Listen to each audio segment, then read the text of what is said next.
So without any further delay, let's kind of dive right into the session this evening and what we're going to talk about. Buying a home is a complicated process. In today's market, there are about 43 people from 13 different industries who put their hands in the pot of a real estate transaction. And every one of them has their own agenda. Each one of them needs to be paid for their services. And knowing what to look for and look out for is really key in helping you kind of save both time and money on your real estate transaction. And so as we dive into the 5 mistakes this evening, we thought we'd start the conversation, talk a little bit about the real estate market. What you're seeing here on your screen is actually an overview of the process. And Brian, you want to kind of share a little bit about this overall process? Yeah, Brett, I'd love to share about this. I invented this flow chart because I found early in my career that most of my clients were engineers and they loved flow charts. So I came up with this flow chart to really speak to the engineer about the entire process. And any good engineer knows that if you skip a step, usually you have a result that doesn't amount to what you want. So I've put this thing together in a several step format. And this is a brief overview, but certainly we believe that preparation is a key aspect of doing the home purchase correctly. And so here's a quick overview of the whole process. Here's a mistake that a lot of new buyers come into the marketplace, and if they're not represented, they come and they think, well, you know what? Maybe we'll just buy the house from the person who's selling it.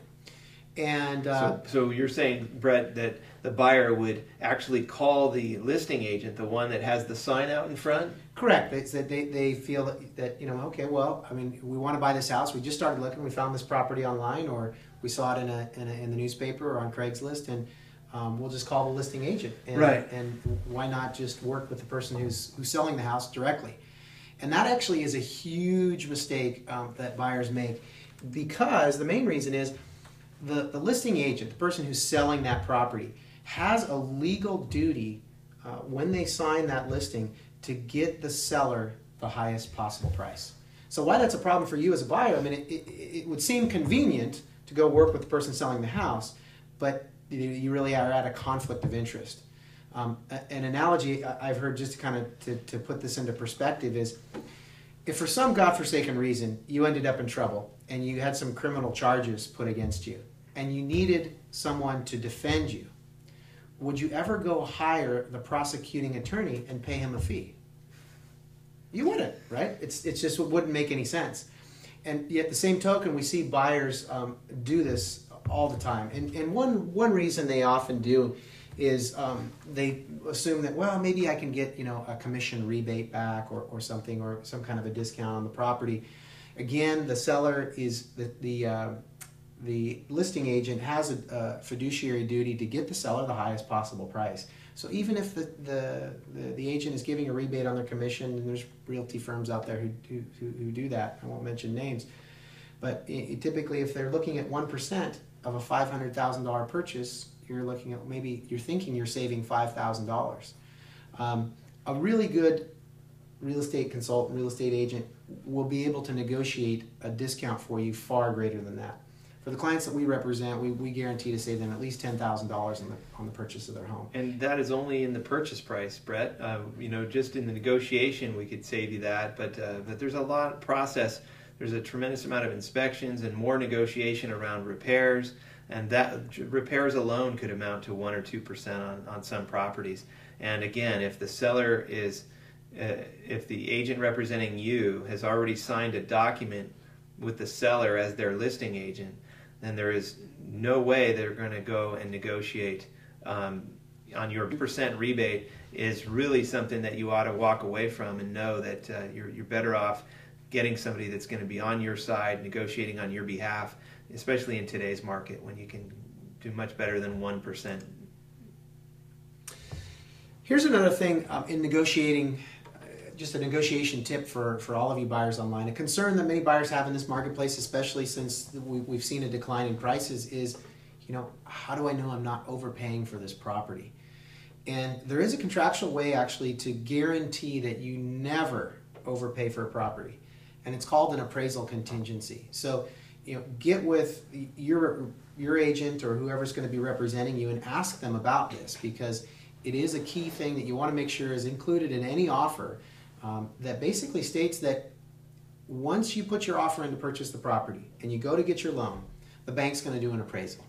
And if that property doesn't appraise, at least for the purchase price, you've got options. The seller can reduce the price, or you have the right to back out of the contract. So it guarantees that you'll never overpay for a property. Here's one more that I'd like, and I think this one tip alone will save you over $10,000 on the purchase of your home. And this is something I learned from an investor, actually. Investors are quite aggressive at negotiating, obviously, because they make their living off of what they negotiate. And especially works well with bank-owned properties and short sales. And that is, when you go to purchase the property, you'll want to pay for your own independent appraisal before you actually get the appraisal for your loan. And why would you want to do that? Well, appraisals are interesting. There's a variance, a value range when an appraiser puts an estimate out there for a property when he's looking at what the value of the property is. Depending on the purpose of the appraisal will influence where that value lands in the value range. For example, somebody who's refinancing their home and they need to get the most amount of money out of the property, if there's a value range of say $500,000 to $530,000 and the appraiser knows the purpose is for refinance, they may come in with their appraisal on the more liberal end of value, say $530,000. Now, if the appraiser knows that you're using this appraisal to negotiate the best deal possible for you as a buyer, he probably can help you in coming in at a price or a value that's closer to the lower end of the range. The issue with just solely relying on the appraisal that will be done for your loan is this. When an appraisal is done for a loan, they typically try to bring the appraisal in near the purchase so that the seller doesn't feel like they're giving the property away and that the buyer doesn't feel like they're overpaying for the property. So it may cost you a few $100s to get another appraisal, but it is one thing that you can use in your negotiating tactics that's saved. I was counting up recently, we've just in this year alone, we've saved over $1 million for our buyer clients. And we're not talking about hundreds of people. Actually, it's a relatively moderate number of people, and we saved them over $1 million just through these kind of aggressive negotiating tactics. So don't negotiate on your own. Find somebody who's an expert and can be your advocate and your real estate consultant to help you navigate these waters. Let's see, we're moving on. Also on negotiations, Brian, a couple things here you might want to touch on. Yeah, so really basic is I always tell a buyer that you're going to know more about the value of the property than an appraiser will, and so because you're going to be walking into many of the comparable sales that an appraiser is going to have in his report, in the process of looking for property. But always demand a market analysis from your realtor before you write an offer. Make sure you understand what the values are, what the comparable sales are in the neighborhood. Make sure you understand what the pending sales are actually pending to close for. That's going to be an agent that's going to get a little more aggressive and talk to the other agents that are controlling those pending sales and find out what is the price they're pending for. A lot of times an agent won't share that information, but a good agent is going to try to seek out what those are so that you're not overpaying in a market like we have today. So research is critical. Another huge point about what negotiation is all about is, what does the contract say? A good agent knows what the contract says, inside and out. And so you want to work with somebody that knows the contract, because that's the rules of the road, and a good agent will help you through that.